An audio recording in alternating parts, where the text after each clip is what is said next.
Welcome to the White Sox REKAP Podcast. I am Ryan McGuffey. We are taping this podcast here as we hit the end of May. The White Sox have an off day. They sit at 18-36, 3 games better than they were a year ago when they set the record for most losses in Major League Baseball history. Maybe they're trending up. But there are good things. We've talked about them here on the podcast. We've turned the podcast over to you, the fans. We asked you, what questions do you have? And Brian Anderson and we're going to answer them. Of course, it all is brought to you by the Illinois Tollway. And hey, folks, a quick time out to talk about something serious. We've all said it before. If only I had slowed down. The Illinois Tollway's new campaign is called If Only, and it's a powerful reminder that speeding doesn't just put you at risk. It affects everyone on the road. Every crash leaves someone wishing they had done things differently. So take the extra time, slow down, save lives. Lives, including yours, depend on it. So what questions do you have? There's a lot of great ones, a lot of fun ones. Did you make us blush? We'll get to that and more. It's the White Sox REKAP Podcast, and it starts right now.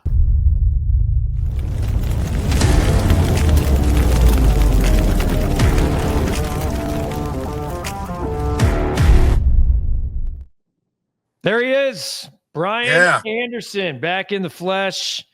Always good to see you, my friend. A lot of questions, I'm mobile. dude. I'm mobile today. That's right, baby. They call it, they back in the day, they called it on assignment, and that's what they still use sometimes in the broadcast world. So you're on assignment. We asked the fans to throw questions our way, and dude, there's a boatload. I think this is going to have to be a 2-part podcast. I've already calling it. I think it's a 2-parter. I agree, and I did on Twitter, too. I said, whoever can make Guff blush, like $1 million and 5 gold stars. So who's paying that $1 million? Is it you? Cap. It's Cap's got it. When he hits 1 million followers, he's gonna dish out $100,000. Well, I will say this for those of you who don't know, myself or Brian Anderson, it takes a lot to make the two of us blush. So I'm up for the challenge of trying to make me blush. So why don't we get started? Let's go with some baseball ones just to start. Okay, this comes from the Sockside Boys. Why is it that Will Venable often isn't prepared when it comes to getting guys up in the bullpen? Is that Katz not advising him, or is he just being stubborn? Too many times the guys have had to rush to get ready, then come on and get rocked. Your take. Oh, man, this is a tough one. Well, I'll tell you this much. Before a series, or especially before a game, the pitching coach and managers and the bench coach will get together and kind of say who's hot, who's throwing well, who's our plus minus guy, which means like if we're getting blown out or we're up by 20 in the third or whatever, something happens, who can we have eat up some innings that don't matter? But then they got their top 3 guys, like who are we going to 7, 8, 9 or 6, 7, 8. So they know who they got. It might just be a little bit of a scramble because, they may want to just have somebody come in for one hitter. There's a multitude of reasons, but again, it's not a good look. I mean, the best I've ever seen, Don Cooper would sit there and like, I never even had to look over there. I just knew who was coming in, like 7, 8, 9. It was like Matt Thornton, Bobby Jenks, it's over. So I knew. My answer to that is I actually would argue that the White Sox are prepared for the first time in a couple of years. It's why they're one of the better teams in the first inning in terms of scoring runs. I think this team is actually, from an execution standpoint, not from a talent standpoint, I actually think they're light years ahead of the Pedro Grifol era. In terms of the bullpen, this is what they planned for. They knew they weren't going to tie a lot of money up into bullpen volatility for a team that wasn't expected to win a lot. So they were going to bring a lot of arms in and just kind of let them figure it out. Let Ethan Katz and company figure out who goes where and when. They still don't have a closer. The only argument I'd make to the bullpen construction is, and I said this the other day, is I think they could have used a 1 year, a 1 year plus option guy that at least was a 9th inning guy that could protect a lead, because the starters have earned the right to win a few more of these games. They just don't have the experience in the back end. Yeah, that was Mike Clevenger. Well, Jesus. There's your answer.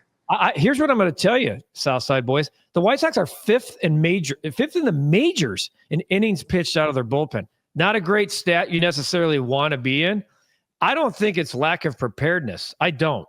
It might feel like it's rushed when you're watching it on a broadcast, but to BA's point, there's so much behind the scenes we don't know. who's available, who can't pitch, who's gone one day and says, I need 2 off in order to get right again. There's a lot of guys that you think might be down there that aren't on a given day. Let's go to the next one. This is a fun one from Charlie B. Who are the everyday starters the day after the trade deadline? So let's go through this together.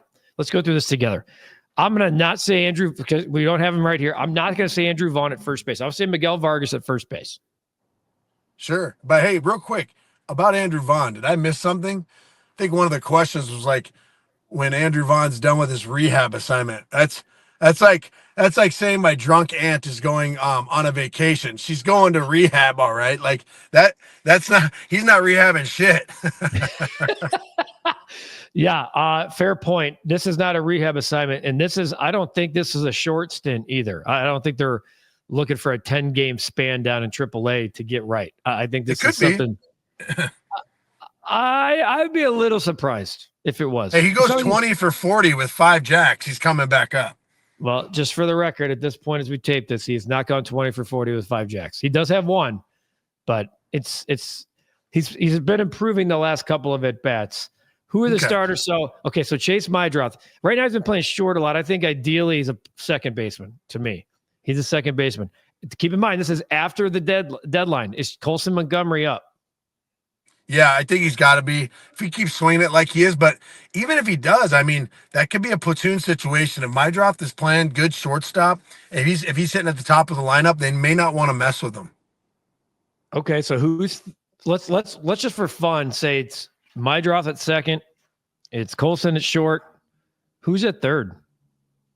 I don't know, man. That's a rotation of your boys. I think it's probably Lenine Sosa. It's probably Lenine Sosa. Go to the outfield. I think Benintendi could be discussed in trades, but I went through this earlier. He's owed still about $40 million after the trade deadline. You'd have to either eat a lot of that money to get a better prospect. He'd be in a package, which last year I know he was involved in some of the packages being discussed for Garrett Crochet. The White Sox don't have a guy like that, so I think Benintendi's in left. Yeah, but if he's, I'll tell you, I agree. If he's hot and healthy, though, and there's a Dodgers type team or, Philly or whoever's in the mix and they have the money and they go, screw it, we'll eat that. We'll figure something out what Chris gets. Maybe we'll split that contract. But if they need reliability and a bat in the lineup, they'll pay for it. These next two, I think, are interesting. Let's go right field first and skip center field. I mean, there's not somebody in AAA knocking on the door ready to come up. It's not going to be Braden Montgomery. He's coming. He's just not coming soon. So for default, my answer is going to just be, and this is going to be an interesting one because I do think there are going to be teams calling about Mike Tauchman if he's healthy. I agree. It's another good one. I'm going to say Mike Tauchman, but I do think if he stays healthy through June, he's an extremely high candidate to be traded. No, I totally agree. The big one for me is just Luis Robert. It's like we've talked about him so much. I just don't think there's a situation where they trade him. I mean, let's just say he gets hot, like scalding hot, early July and gets his average up to 220 and he's got 9 jacks with 24 stolen bases. At that point, if I'm a general manager of another team, I'm going, you know what? He's just trying to turn it off and on. It's not enough for me to throw a major package at the White Sox. He has 21 stolen bases as we tape this, but he's got 5 homers and 20 RBIs. He's still hitting under 200. I still think he gets traded. I do. My center fielder's not sexy. It's probably Michael A. Taylor. I don't think a team's trading for him. And if Tauchman were to be traded, I think you're looking at a combination of like Joshua Palacios and Brooks Baldwin probably gets recalled and is a plug and play type guy. There's not a lot of sexy in there except for Colson Montgomery to me, but we're not. And Kyle Teal, the other thing, I think Kyle Teal's a part of that mix too. He's part of we didn't mention catcher, Edgar Caro and Kyle Teal, I think mix and match DH and catching because I think Corey Lee gets traded. I agree. Yeah, they gotta have Teal up here at some point. But Edgar Caro, if I'm the White Sox, I'm rolling him out there every single day. I let him DH, or depending on how his body's feeling on that day game or the getaway day, that's DH all day. If he's got a hot bat, and he can rest on the plane. He's young. So we're not ignoring you here, Jacob, but when does Teal get the call and split time at first DH catcher with Carroll? I think it comes right around the deadline, because they already traded Matt Theis. The White Sox are in a position of strength from the catching standpoint. Very few teams are. Corey Lee, I do believe, is going to have upside for a team, assuming he's healthy the rest of the way. And then Emerson types about Chase Mydroth staying at shortstop or moving him over to second base and move Sosa over. He doesn't think Chase has the arm strength for shortstop. I do agree with that. I think long-term that Chase Mydroth's best position will be at second base. So not to skip over those two questions, but we're kind of answering a couple here at a time. Paul Riker, I have my answer. Would you trade Hagen Smith or Noah Schultz for a high-impact prospect bat? Oh man, I already know where you're going with this.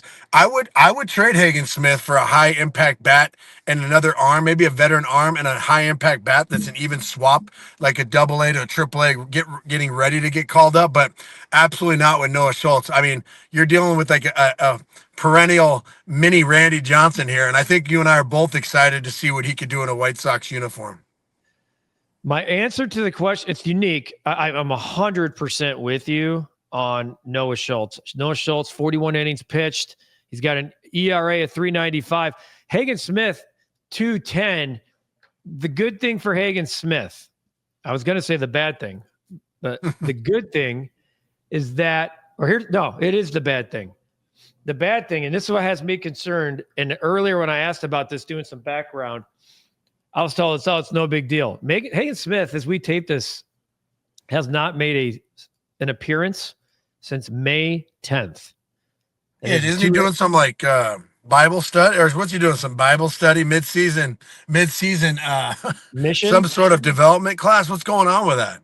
Yeah, I don't know, and I think at some point he's getting rest, and this was 2 weeks ago, and I don't know if I love the word rest in May. So he hasn't pitched in almost 3 weeks.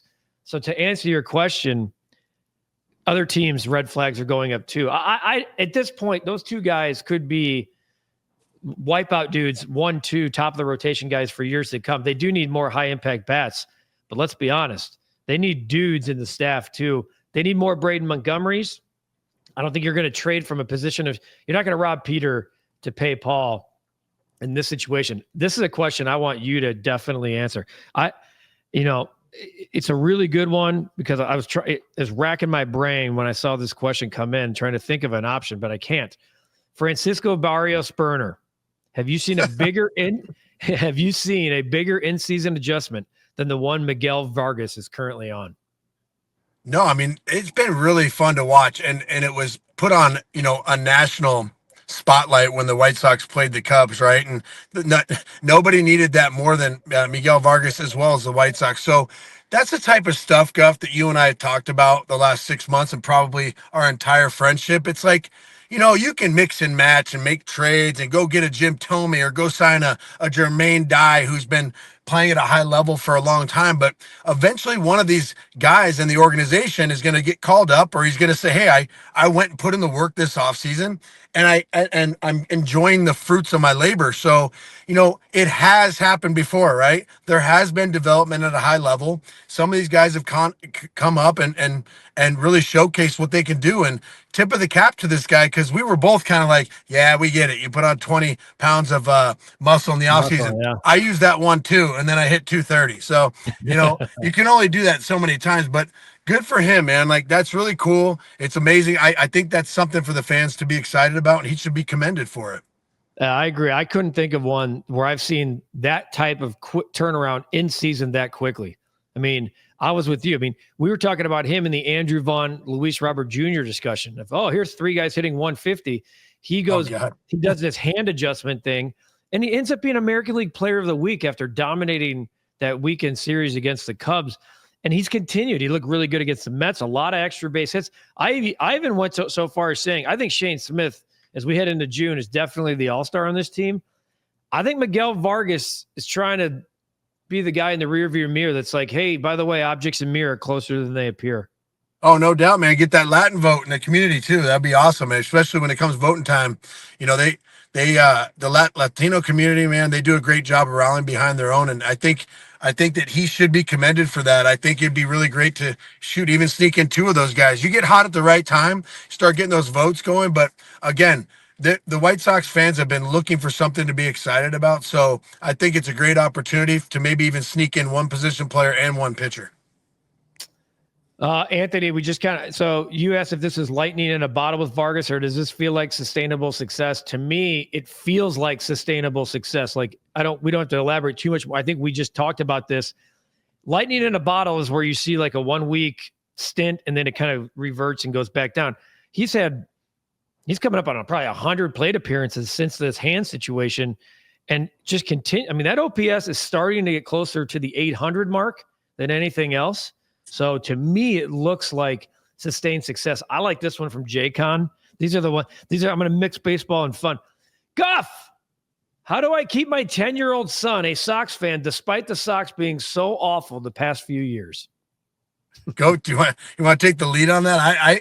I grew up a Dodgers fan, so it was Dodger blue, like in my blood, like growing up. So, and I didn't care, honestly, at that age, I didn't care what their record was. I was just trying to catch home run balls and in batting practice. And hopefully Ron Peranowski would just flip me a ball as the pitching coach. So when you're 10 years old, man, that's all you give a shit about. You just want to go to a baseball game with your dad. You nailed it right there. My answer, Jay, is take him to the ballpark as many times as you can. There's a great opportunity, obviously, for good seats. It's a great environment to take the kids. You can't if you can't watch them on TV, and I know that's a whole other argument, but when I was a 10-year-old kid, the White Sox were like every year they were 67 and 95, and they were my favorite teams because I never thought they were 67 and 95. They felt like they were 95 and 67. And when I'd go to Old Comiskey Park, I'd always get down there and rush to get down there where the autographs are signed. And the guys are still signing to this day. And two guys every single time, two guys are signing. I have like 14 cards signed by these same two guys, the Pope Don Paul and Ozzie Guillen. Every single time. And Jay, that's my answer. I was 10 once as a Sox fan for teams that struggled. And then eventually they drafted some guy named Frank Thomas. And for 4 or 5 years into my teens, life was better again. I can't promise you that Frank Thomas is knocking on that door, but oh man, I can tell you this. Kids follow great leaders. Be a great leader. And if you do that to your kid, he can continue to be a Sox fan. Maybe these painful years, maybe, just maybe, they'll pay off. Viva los Sox. How do you feel about this rebuild so far compared to the last rebuild that failed? You know what? I think I get so burnt out. What's the word they said not to use like in college courses anymore? Like, it's becoming viral, right? Or stuff like that. Yeah. I get so burnt out about the rebuild because when I think rebuild, I think, okay, when Tampa Bay was like in 06-07, right around there. They're like, hey, they're rebuilding. They're calling up Evan Longoria. They locked him up to a long-term deal. They got James Shields. They got Grant Belfort, like coming up, some of those guys coming in out of the pen. To me, like that was when they were rebuilding, but they were still really good. They're like, we're going to rebuild. We're not going to spend a bunch of money, but we also might kick your ass and make the playoffs in a wild card, right? So for me, rebuild's so tough because what are you telling the fans? Like, are you saying it's going to be 3 years, 5 years? I think nowadays with the market and how popular baseball is and the amount of money out there, I think you got about a 2-3 year window to be crappy. But if you're not pushing, like look at Detroit and Cleveland, like they were kind of that average team when we played. They were in there every year, but not really a threat. But man, these last few years, they've been up there every single year. And other than a couple players on Cleveland, you're like, who do they have that's making $1 trillion? They just have a bunch of good baseball players. Yeah. I mean, it's a good point. Here's how I feel in comparison. The first one, it was in some ways it was smoke and mirrors because they failed to complete the original blueprint. You know, they never added they never brought in the big ticket, big fish free agent guy that was originally pitched to Jerry Reinsdorf when they decided to take this thing down to the studs. This one, I've talked about this comp a lot. One took it down to the studs. This one took it down to the foundation. This one blew up the concrete and re-poured. They kept the lot, They are repouring all the concrete. It's all fresh. Obviously, that takes longer. It takes longer to settle. It takes longer to dry. Then you bring the brick guy in, et cetera. And I think that they're starting to bring the brick guy in. And I think the sustainable success, like this isn't just about top loading this thing with as many top 50 prospects as possible. Chase Meidroth was the third player in a trade that you traded an ace for. If Chase Meidroth is your everyday second baseman for 5 years and is never an all-star, is the third piece of that trade, and assuming that's a huge win. That's their cupboard. What you mentioned, Cleveland and Tampa, et cetera. I think those are fair comps because the Sox play down to those payrolls. Their cupboards are always full. Like, there's always a guy down there. There's a Ryan McGuffey or Brian Anderson. And they're like, who the hell are these guys? And then they come up and they're just dudes. And I think the White Sox, I'm not saying that there are guys like Miguel Vargas is starting to, everybody's sour feelings about that trade. It's gotten a lot quieter lately because they're going, this guy might be a guy. It might be a terrible, terrible comp because the body of work was just so good. But like, you look at a Meidroth, you're like, go find yourself a Mark Grizzolonic, man. Like, find yourself a dude that does nothing great, but just freaking a Mike Lowell, right? Paul Konerko used to say all the time, he goes, BA, all Mike Lowell does is the freaking job.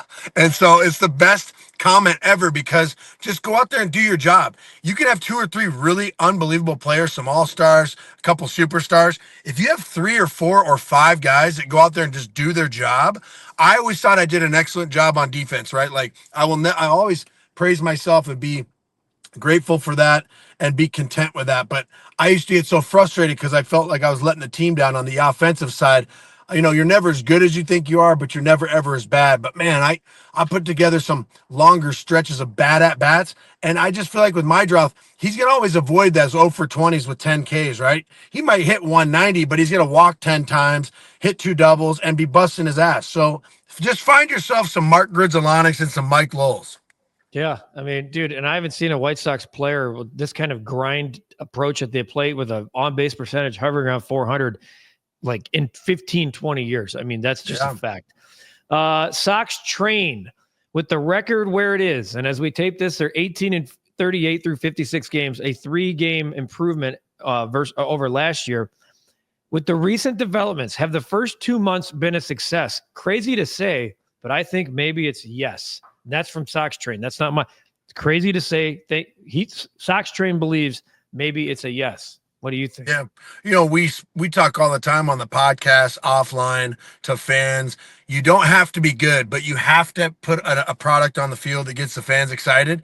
And there's a way better buzz. There's way better energy. There's a certain feel on like, hey, we might not be winning, but we're doing things the correct way. And the process and the product is a lot better. You said it right there. And here's what I've heard. This is just what I've heard. And I've heard this from people at the White Sox. Fans were angry last year, like legitimately pissed off. And there's just like, by the way, still a lot of angry fans. Yes, you were. You were pissed. Still a lot of angry fans that are mad, and I get it. They have canceled season tickets, etc. But there's a lot of fans going, you know what? I'm curious. I'm going to go to a game because that guy, and that guy, I like the way they play. I like what's coming. I like this pitcher on the mound. Last year, there was none of it. It was just a bunch of misfits, and they kept losing, and you had a manager that they didn't believe in and that no one else believed in. And here's where I'll say yes to your answer, Sox Train. In 2020, like I didn't feel that way in April. I'm not going to lie to you. In April, they were 5-21. But in May, as we tape this, they're 11-15. I'm not looking to be like, a losing month's a win, but that's improvement. They have looked better. They haven't just packed it in. Even if you use the Mets series, for example, they should have won 2 out of 3. They don't have a back end of the bullpen. They don't have it. But there's things coming, and there's just the way they play the game. The first inning runs, the preparation. I see it. It's I don't know if I'm going to call this season a success in 2 months, but I will say I like where things are going thus far. Hey, 63 wins, you'll be doing cartwheels, man. Hey, 53, I think I'll take. Sox supporter, I'll take care of this one. It's going to be brief. Any update on the Ishbia brothers buying the White Sox? The White Sox are not for sale, okay?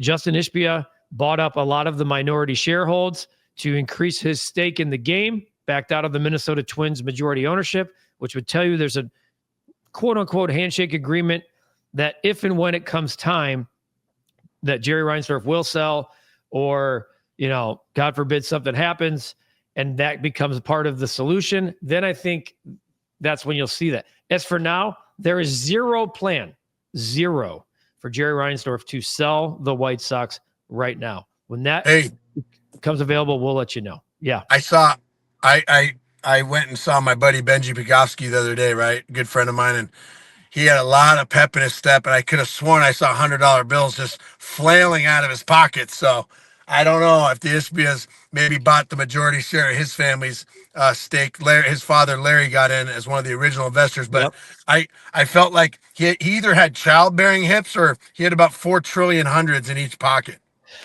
Maybe both. It's probably trying to get Mike Clevenger back to Chicago as well. That's right. That's not a shot, Benji. I love you, Benji. This one's a fun one from my guy, Reese Johnson. This guy's the best. This one's fun. Who wins a 3-team scramble? And I'm assuming he's talking golf here. Who wins a 3-team scramble between the duos of Guff and BA, Chuck and Ozzie, or Cap and, let's say, Jurko? So he's breaking us apart from Cap. It's you and me, Chuck and Ozzie, Cap and Jurko. I've golfed with 3 of the 4. You're the only one. I did not golf with Jurko. I have not golfed with BA. I've golfed with Chuck, Ozzie, and Cap. So 60% of these guys I've golfed with. I have my answer. I'm looking forward to hearing yours. You know what? Check this out. So if we play 18 and we go best ball, you and I might get off the tee box once or twice, just, while horseshoe up my ass, get off the tee box down the fairway, right? But we're playing Guff's ball 16 out of 18 holes. But you get me within 200 yards of that cup, and you start letting me hammer that 7-iron down to like a wedge and a chip and a putt. I mean, we're torching Chuck and Cap all day. So here's what's fun. Here's how I'm going to answer this question. Cap, I think, is going to be most, even though him and Jurko are close and would be like all in, I'm just trying to win. I think he'd have a little FOMO because he's like, well, man, Chuck and Ozzie would definitely be dialed. They're the best. They're the favorite to win this. There's no doubt in my mind. They are by far the most 2 consistent, stable golfers, even keeled, that I've probably been around. Cap's pretty damn good too. Yeah, I suck. So I'm just. I will tell you right now. Here, I'm going to flip the question back to Reese and say, which duo would you rather hang with? That's right. I mean, who is the cart girl? Who is the cart girl going to visit the most? And also probably comp the most drinks to. Answers Guff and BA. So Katie's definitely going to take care of us. Thank you, Katie. Thank you. Appreciate you. So yeah, Katie. Well, yeah. This is not about who. Winning comes in different forms, Reese. Okay, so I appreciate the question, but I'm just telling you that's how I feel. Put the scorecard. You can hang a star on their scorecard, but you're going to hang a star. We're going to have the best time. We'll finish the quickest because we'll probably bow out at like the 13th hole and go to the clubhouse and treat ourselves. Yeah, no doubt. I'm a big people make the party guy, so I feel just fine about my duo. This is from Welcome Matt. What on God's green earth makes you think this rebuild will be as successful and not just another clown show? I'll hang up and listen for my answer. Go ahead. My answer is kind of going back to what I already referred to. I think I have more belief in how it's being done than the parts that are being shown right now, if that makes any sense.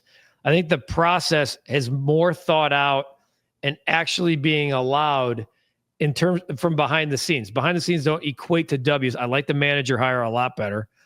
And the insular part of the old regime, meaning it was Kenny here since his playing days, Rick was here since 2000, 2001, and all of the White Sox way that we were hearing it's not necessarily gone because Chris Getz was a White Sox guy, but I've mentioned all of the outside influences and voices that have been hired as a part of this from other organizations. Bannister being a big part of that, and the pitching staff from the Giants organization. We know about Barfield from Arizona. There obviously are a couple guys from the Royals. There's just more being done and more input being taken from other departments to try to make this thing get right. I'm more curious. Here's the only part, welcome, Matt, that I'll say.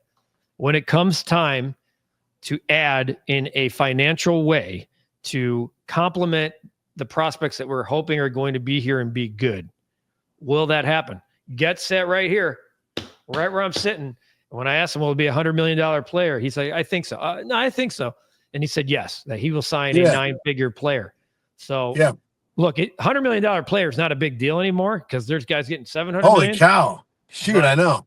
But so that's the only thing I'll say is like, I'll throw caution to that, but I do like the process better.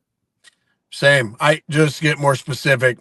If I'm an outsider, if I'm looking in at this based off what I know and the people I know in place, Getsy's been kind of groomed in season, under, Dayton Moore over in Kansas City, who got a nice couple years, like really, really strong years that he learned from. And Getsy was right there. You got Will Venable in place. Katsy's doing a great job. They got Banny and Barfield, who have like the big league pedigrees. Their father was both great Major League Baseball players. And then, lastly, you got some really young, talented players coming up. You got Wilco and Montgomery, both Montgomerys, and then you got the pitching staff. You got Schultz and Hagen Smith. Those guys right there, that handful of guys should be enough to get any White Sox fan really excited. No doubt. A couple more here before we sign off on this one. Justin Velasco, are you excited for the future? I think Brian just answered that. Which prospect coming up are you most excited for? Quickest answer. George Wilco for me. That kid's going to be crazy.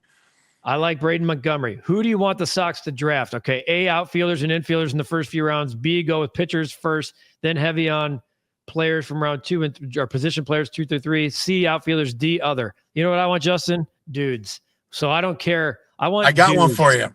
Okay. I got one for you. All right. University of Arizona, there's 2 absolute units right now. There's a center fielder, right fielder named Brendan Summerhill. Last name Summerhill. He plays outfield. He's a Chicago kid, born and raised in the heart of Chicago. Supposed to be a first-round pick. Unbelievable bat. And there's just a couple other players too, like, Mason White, shortstop, second baseman, is second all time. He's like 5'9", second all time in home runs at University of Arizona. Just hits absolute tanks from the left side. Just a powerful meatball, man, and can really, really play baseball. So those are 2 guys I'd like to see them draft. Look at that insight, folks. There you go, Justin. I'm all co-sign, please. Co-sign. Baseball tossed. Hot take. If the White Sox sign free agents and Schultz and Hagen are up next year, along with Teal Colson and Braden Montgomery, we win 70-ish games and then are a second-place team in 27 and a playoff contender in 28. Hey, Chris, tell Chris Getz Jr. relax over there. we found Getsy's burner account. Yeah, easy, Getsy. Hey, Presley Redman wants to know, you're the one, other than a Foster family here. Where did Matt Foster go? He appeared briefly last year after Tommy John, but don't see him anywhere now. So I did the homework for you. He is currently playing in the Mexican League for Algodoneros de Union Laguna. Yeah, Ozzie used to coach down there, so there you go. And I don't even know who that guy is, so hang with him. Matt Foster, I think his days with the White Sox are done. Our last one for this podcast, and I hate predicting success, but the question's too funny. And for those of you who know me that have dogged Eloy Jimenez for the last year plus, I had to end with this one. Shy Sox Billy, who's a fan of the program, if any of the big prospects are going to replicate an Eloy career, who is most likely to and why? Luis Robert. Next question. Wow. I mean, dude, it's okay to pull a BA, hit 230 and play like lights out center field, but don't steal 50 bags and hit 5 homers. You've only been on base 53 times. Get on. You need to hit 280 with 40 pumps and 100 ribbies, dude, or else give us your money back. All right, so Shy Sox Billy, I'm assuming you're talking about big prospects to come, and here's how I'm going to answer that. I think it's a good answer the BA just gave because he's definitely the most notable that looks like failure. Well, he is failure, let's be honest. I'm saying none, and here's why. You asked for likely to and why. I'm saying none because I think, and I'll say this, I've been on record with saying it, and I know Moncada comes up a lot. I think Eloy is the biggest disappointment in the history of the franchise.